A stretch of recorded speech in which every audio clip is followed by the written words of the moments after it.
तो वापस स्वागत है आपका अम्ल क्षारक एवं लवण के तीसरे लेक्चर में। पहले लेक्चर में हमने एसिड का डिफिनीशन, फिर उसका क्लासिफिकेशन और काफी अच्छा वो वीडियो लेक्चर है। अगर उसको आपने नहीं देखा होगा तो डिस्क्रिप्शन बॉक्स में लिंक मिल जाएगा, उसको आप चेकआउट कर सकते हैं। अगर दूसरे लेक्चर की बात करें तो दूसरे लेक्चर में भी हमने सांद्रता के आधार पर यानी कॉन्सेंट्रेशन के आधार पर और मात्रा के आधार पर यानी मात्रा के आधार पर हमने उसमें भी क्लासिफिकेशन एसिड का बता रखा है। पूरा एनसीईआरटी का निचोड़ हमने बता रखा है उस वीडियो में, क्लासिफिकेशन के बेस पर बात करें तो उसका भी लिंक डिस्क्रिप्शन बॉक्स में आपको लिंक मिल जाएगा। और वो दूसरा लेक्चर था और आज की ये वीडियो तीसरा लेक्चर है जिसमें हम लोग मेनली बेस यानी क्षारक के बारे में बात करेंगे। तो चलिए हम लोग स्टार्ट करते हैं एसिड बेस एंड साल्ट यानी अम्ल क्षारक एवं लवण के तीसरे लेक्चर को। इस लेक्चर में बेस यानी कि क्षारक के बारे में हम लोग मेनली पढ़ेंगे। तो चलिए सबसे पहले हम बात करते हैं बेस यानी बेसेस यानी कि क्षारक। ये होता क्या है? देखिए एसिड की अगर हम बात करें तो एसिड जैसे अगर कोई भी खाना में या कोई भी फ्रूट वगैरह लेते हैं या खाद्य पदार्थ कोई भी हो, अगर वह खट्टा लगता है तो इसका मतलब यह है कि वह पदार्थ अम्ल है। जबकि अगर कोई पदार्थ कड़वा लगता है, जैसे नीम का पत्ती अगर आप खाएं, उसके बाद करेला खाएं, एल्यूमिनियम हाइड्रोक्साइड खाएं, magnesium hydroxide milk of magnesia जिसको कहते हैं, अगर वो खाएं, यानी कि अगर कोई भी चीज अगर आप खाएं और वह टेस्ट में कड़वा हो तो उसको हम लोग बेस यानी क्षारक कहते हैं। क्लियर? एक बात दिमाग में रखिएगा कि दुनिया का कोई भी पदार्थ हो अगर आपको कड़वा लग गया तो समझिए, चाहे आप कहीं भी खाएं, इंडिया में खाएं, पाकिस्तान में खाएं, बांग्लादेश में खाएं, यूरोप के किसी कंट्री में खाएं, एशिया के किसी कंट्री में खाएं, कहीं भी खाएं, कड़वा लग गया इसका मतलब यह है कि वो बेस है यानी क्षारक है। क्लियर? चलिए हम लोग डिफिनीशन की तरफ बढ़ते हैं क्योंकि हम लोगों को एग्जाम पर्पस के लिए डिफिनीशन भी लिखना पड़ता है। तो हम लोग लिखते हैं कि वैसे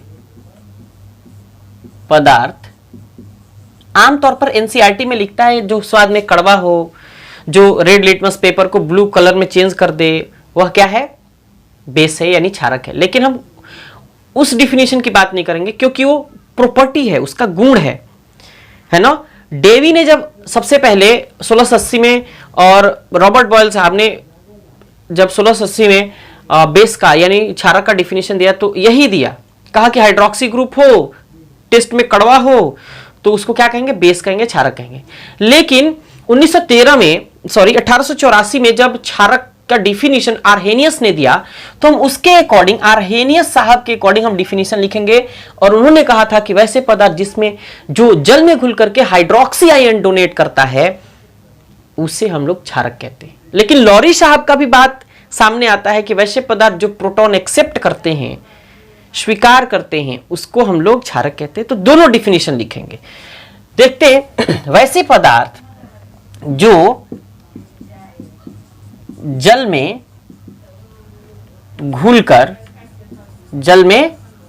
घुलकर हाइड्रोक्सी आयन लिख लेते हैं, हाइड्रोक्सी आयन यानी कि OH माइनस डोनेट करते हैं, प्रदान करते हैं, डोनेट करते हैं, उसे क्या कहते हैं? बेसेस यानी क्षारक कहते हैं। क्षारक कहते हैं। कैसे हाइड्रोक्सी आयन डोनेट करते हैं देखते हैं। अगर मान के चलिए आपके पास ये कास्टिक सोडा है जिसको हम लोग NaOH कहते हैं। एग्जाम में कास्टिक सोडा का रासायनिक सूत्र बहुत बार पूछा जाता है। इसको हम लोग NaOH यानी कास्टिक सोडा कहते हैं और इसी को हम लोग सोडियम हाइड्रोक्साइड कहते हैं। इसलिए इसको काफी ज्यादा इंपॉर्टेंट समझिएगा। केमिकल फार्मूला का वीडियो हमने एक बना रखा है, डिस्क्रिप्शन बॉक्स में उसका लिंक दे देंगे। आप उसको पूरा का पूरा आपको रट जाना है, अगर याद नहीं हो तो रट जाना है, लेकिन काफी आसानी से याद हो जाएगा। हमने काफी आसानी से उसको डील कर रखा है उसमें। तो ये है सोडियम हाइड्रोक्साइड। जैसे इसमें जल मिलाते हैं तो जल मिलाने के बाद विद्युत धारा प्रवाहित करते। कौन सा धारा? विद्युत धारा। जैसे विद्युत धारा प्रवाहित करते हैं तो होता यह है कि ये सोडियम केटायन और OH माइनस मतलब हाइड्रोक्साइड आयन के रूप में टूट जाता है। ये है आपका हाइड्रोक्साइड आयन, इसको कहते हैं हाइड्रोक्साइड आयन। आयन के बारे में भी अगर आपको पूरा डिटेल जानना है, वीडियो हमने बना रखा है, डिस्क्रिप्शन बॉक्स में लिंक मिल जाएगा, वहां से आप चेकआउट कर सकते हैं। यूनिक तरीका है उसमें, बहुत अच्छा वीडियो है। इसको कहते हैं सोडियम आयन, ये हाइड्रोक्साइड आयन या इसी को हाइड्रोक्सी आयन भी कहते हैं। अगर हम इसी रिएक्शन को अलग तरीके से लिखें तो हम ऐसे भी लिख सकते हैं NaOH और जल को अगर हम मिलाते हैं तो NaOH तो NaOH, H2O को एक्वस कहते हैं, मतलब एक्वा कहते हैं, तो इसके लिए AQ सिंबल इस्तेमाल करते हैं, पहले चैप्टर में हमने बता रखा है।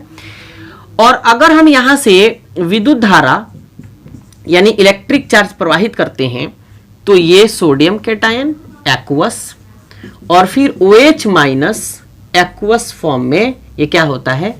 टूट जाता है। ऐसे भी लिख सकते हैं। अब बात आती है कि क्या और भी कोई रिएक्शन लिख सकते हैं? तो बिल्कुल लिख सकते हैं। जैसे मान के चलिए आपके पास एल्यूमिनियम हाइड्रोक्साइड हो, जिसको एंटासिड के तौर पर इस्तेमाल करते हैं, और इसमें आपने जल मिला दिया H2O, इलेक्ट्रिक चार्ज प्रवाहित किया, विद्युत धारा आपने प्रवाहित किया। जैसे विद्युत धारा प्रवाहित किया तो ये एल्यूमिनियम केटायन, कितने? एल्यूमिनियम केटायन एक्वस और फिर OH माइनस एक्वस के फॉर्म में ये टूट गया। तो जरा चेक करिए, ये भी OH माइनस हाइड्रोक्साइड आयन दे रहा है, ये भी OH माइनस यानी हाइड्रोक्साइड आयन दे रहा है। तो इसका मतलब ये है कि ये NaOH और ये AlOH थ्राइस एल्यूमिनियम हाइड्रोक्साइड, ये दोनों के दोनों बेस है यानी क्षारक है। इसके और भी एग्जाम्पल हो सकते हैं, जैसे ये NH4OH, इसको कहते हैं ammonium hydroxide, ammonium hydroxide, hydroxide. अभी एक और आपको काफी ज्यादा इंटरेस्टिंग बात बताने वाले हैं। ये KOH, इसको कहते हैं पोटेशियम, पोटेशियम, पोटा मत कहिएगा, पोटेशियम हाइड्रोक्साइड कहिएगा। इसी तरीके से अगर ये CaOH ट्वाइस कह दे तो इसको कहते हैं कैल्शियम हाइड्रोक्साइड। इसी तरीके से अगर आपसे कह दे बेरिलियम हाइड्रोक्साइड, BeOH ट्वाइस, तो कहेंगे बेरिलियम, बेरिलियम हाइड्रोक्साइड। इसी तरीके से अगर ऐसे कह दे ZnOH, zinc hydroxide, ZnOH twice इसको कहेंगे, तो ये हो जाएगा zinc hydroxide, zinc hydroxide. Clear? काफी ज्यादा और भी एग्जांपल हो सकते हैं, sodium hydroxide, potassium hydroxide, lithium hydroxide, calcium hydroxide, beryllium, magnesium hydroxide MgOH, ये काफी ज्यादा इंपॉर्टेंट है, इसको एंटासिड के तौर पर इस्तेमाल करते हैं और इसको मिल्क ऑफ मैग्नीशिया भी कहते हैं। इसको कहते हैं मिल्क ऑफ मैग्नीशिया यानी मैग्नीशियम, मैग्नीशियम हाइड्रोक्साइड। क्लियर? ये सब के सब बेसेज यानी क्षारक के एग्जाम्पल है। एक कॉमन चीज आप क्या देख रहे हैं कि इसमें OH है, इसमें OH है, इसमें भी OH, इसमें भी OH, इसमें भी OH, OH, OH, OH, सब में OH है। तो अगर आपके माइंड में आता होगा कि दुनिया का कोई भी पदार्थ जिसमें OH ग्रुप मौजूद हो वे सब के सब क्षारक यानी बेस कहलाएंगे, लेकिन ऐसा नहीं है, क्योंकि अगर हम यहां CH3OH लिखें तो ये मिथाइल अल्कोहल है, इसको हम लोग कहते हैं मिथाइल अल्कोहल। तो ये अल्कोहल जो होता है अम्लीय होता है। कैसा होता है? अम्लीय प्रकृति का होता है। तो इसलिए इस आप मिथ्या में नहीं रहिएगा कि जिसमें OH हो, जिसमें OH हो वे सब के सब क्षारक ही हैं। क्लियर। लेकिन एक बात आप दिमाग में रखिएगा जरूर कि अगर कोई धातु हो, कोई भी अगर धातु हो और उस धातु के साथ OH हो, धातु के साथ OH हो, तो उस कंडीशन में वो 100% क्षारक यानी बेस होगा। क्लियर। अब देखिए, तो ये आपका अर्हेनियस साहब के अकॉर्डिंग डिफिनीशन हो गया, 2 रिएक्शन हो गए जो हाइड्रोक्सी आयन दे रहे हैं, और इसके बाद उसके एग्जाम्पल हो गए। अब ब्रॉन्स्टेड और लॉरी साहब के अनुसार डिफिनीशन क्या होगा, ये एडिशनल हो रहा है। एग्जाम पर्पस के लिए तो काफी ज्यादा इंपॉर्टेंट है ही, क्वेश्चन पूछा जाता है। और उसके बाद कंपटीशन पर्पस के लिए NTSC मतलब national talent search exam, olympiad, है ना, इन सब के लिए भी काफी ज्यादा इंपॉर्टेंट है। तो ब्रॉन्स्टेड और लॉरी साहब का कहना था कि वैसे पदार्थ जो हाइड्रोजन आयन यानी H+ एक्सेप्ट करता है, क्या करता है, एक्सेप्ट यानी स्वीकार करता है, लेता है, एक्सेप्ट करता है, कमा बेस यानी क्षारक कहलाता है, बेस यानी क्षारक कहलाता है। अब एग्जाम्पल की बात करते हैं। जैसे ये OH माइनस किसी भी क्षारक के पास अगर OH- ग्रुप मौजूद हो तो ये OH- अगर एक H+ के साथ, किसके साथ, OH- एक H+ के साथ रिएक्ट करे तो OH- इस हाइड्रोजन आयन को एक्सेप्ट करता है, और एक्सेप्ट करने के बाद ये H2O का निर्माण करता है। तो ये OH- का मतलब ये है कि ये क्षारक है, क्योंकि ये H+ यानी हाइड्रोजन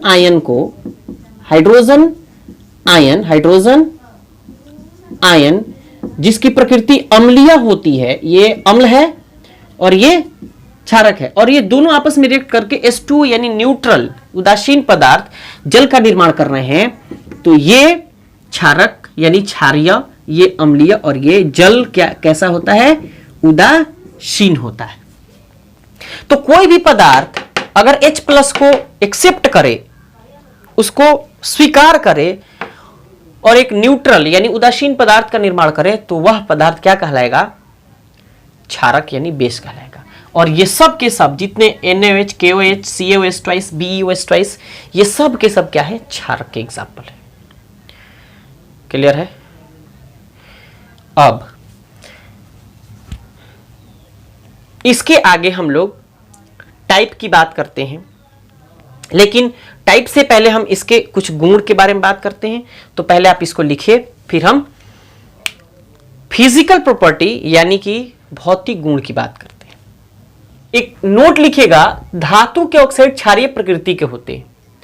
इनके कौन कौन से एग्जाम्पल हो सकते हैं, zinc oxide, calcium oxide, iron oxide, potassium oxide, sodium oxide, calcium oxide, magnesium oxide. बहुत सारे ऑक्साइड जो धातु के ऑक्साइड होते हैं वो सब के सब क्षारीय प्रकृति के होते हैं। नेक्स्ट टॉपिक है हमारा क्षारक का भौतिक गुण यानी फिजिकल प्रॉपर्टी ऑफ बेस या बेसिस। तो सबसे पहली बात यह कि क्षारक स्वाद में कड़वे होते हैं, जैसे नीम का पत्ता का एग्जाम्पल हमने दिया था, करेला का दिया था। क्षारक का पीएच मान 7 से अधिक होता है। पीएच मान अगर बात करें तो 7 से अधिक होता है। पीएच स्केल जब पढ़ेंगे तो और डिटेल बात करेंगे। क्षारक जल में घुलकर हाइड्रोक्सी आयन देता है OH- और लाल लिटमस पेपर को नीले रंग में बदल देता है। इसका एक्सपेरिमेंट भी करेंगे, जैसे चैप्टर खत्म होगा एक्सपेरिमेंट वाली वीडियो हम लोग लाएंगे। अगली पॉइंट है H+ को एक्सेप्ट करता है, मतलब हाइड्रोजन आयन को एक्सेप्ट करता है, स्वीकृत करता है, स्वीकार करता है और फिर उसे न्यूट्रल करता है, और फिर क्या बनाता है, न्यूट्रल करके साल्ट का फॉर्मेशन करता है, और यह अम्ल को उदासीन कर देता है। मतलब कि क्षारक जो होता है अम्ल को उदासीन कर देता है और फिर उदासीन करके लवण का निर्माण करता है। अब हमारी बात आती है कि क्षारक के कितने प्रकार होते हैं। तो क्वेश्चन अगर आपसे पूछा जाए क्षारक कितने प्रकार के होते हैं या हाइड्रोक्सी आयन की सांद्रता के आधार पर क्षारक कितने प्रकार के होते हैं, तो कहिएगा क्षारक हाइड्रोक्सी आयन की सांद्रता के आधार पर दो प्रकार के होते हैं, एक प्रबल क्षारक, दूसरा दुर्बल क्षारक। एक को स्ट्रॉन्ग बेसिस और दूसरे को वीक बेसिस कहते हैं। डिफिनीशन कहता है वैसे क्षारक जो आसानी से 100% आयनीकृत होकर, मतलब 100% आयोनाइज्ड होकर अधिक मात्रा में हाइड्रोक्सी आयन देता है। मतलब अगर 100 ml का कोई विलयन हो तो उसमें हाइड्रोक्सी आयन की संख्या अगर मान के चलिए लगभग 95 हो, मतलब 95 हाइड्रोक्सी आयन देता है, तो इसका मतलब यह है कि वो 100% लगभग 100% आयोनाइज्ड हो रहा है। या अगर कहते हैं 98 हाइड्रोक्सी आयन डोनेट कर रहा है तो ये लगभग 100% आयोनाइज्ड हो रहा है और अधिक मात्रा में हाइड्रोक्सी आयन दे रहा है, तो उसे क्या कहेंगे? प्रबल क्षारक कहते हैं। ये पोटेशियम हाइड्रोक्साइड, सोडियम हाइड्रोक्साइड, इसी तरीके से रुबिडियम हाइड्रोक्साइड इसके अच्छे एग्जाम्पल हो सकते हैं। तो अब बात आती है कि दुर्बल क्षारक किसे कहते हैं। तो कहेंगे वैसे क्षारक जो आसानी से 100% आयनीकृत नहीं होते तथा कम मात्रा में हाइड्रोक्सी आयन देते हैं। मतलब 100 ml का विलयन हो तो 2 या 3 हाइड्रोक्सी आयन दे, तो उसको क्या कहेंगे? दुर्बल क्षारक। जैसे ammonium hydroxide, calcium hydroxide, magnesium hydroxide और एल्यूमिनियम हाइड्रोक्साइड। नोट लिखिएगा यहां एक, दुर्बल क्षारक, क्या? दुर्बल क्षारक का इस्तेमाल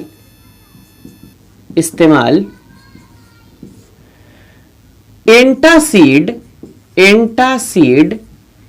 जिसको हिंदी में प्रति अम्ल कहते हैं, एंटासिड यानी प्रति अम्ल, और हिंदी में भी एंटासिड लिखा जाता है, प्रति अम्ल के रूप में किया जाता है। ये रूप में किया जाता है। ये प्रति अम्ल क्या है? अगर पेट में एसिडिटी मतलब अम्ल की मात्रा बढ़ जाए तो उस कंडीशन में हम लोग क्या करते हैं? एंटासिड मार्केट से खरीद करके लाते हैं। जैसे इनो है, मैग्नीशियम हाइड्रोक्साइड यानी मिल्क ऑफ मैग्नीशिया का टैबलेट है, एल्यूमिनियम हाइड्रोक्साइड का टैबलेट, इनका टैबलेट हम लोग एंटासिड के फॉर्म में, एंटासिड के रूप में खरीद के लाते खाते, तो हमारी पेट बैलेंस हो जाती है। अगर एसिडिटी ज़्यादा हो जाती है तो उस कंडीशन में इसका इस्तेमाल किया जाता है, जिसको हम लोग एंटासिड कहते हैं। ये कौन कौन है? Magnesium hydroxide, aluminium hydroxide. ज्यादातर कुछ लोग गलती क्या करते हैं कि अगर पेट में एसिडिटी ज्यादा हो जाए तो उस कंडीशन में नींबू पानी भी देते हैं, तो ऐसा कभी नहीं करना चाहिए। आप वहां बेकिंग सोडा का इस्तेमाल कर सकते हैं, एंटासिड का इस्तेमाल कर सकते हैं, और काफी कम मात्रा में ही बेकिंग सोडा का इस्तेमाल करिए। तो ये फिजिकल प्रॉपर्टी, ये नोट, ये टाइप। अगर हम बात करें कि क्षारक की मात्रा के आधार पर, तो क्षारक की मात्रा के आधार पर भी क्षारक दो प्रकार के हो सकते हैं, एक सांद्र क्षारक, एक तनु क्षारक।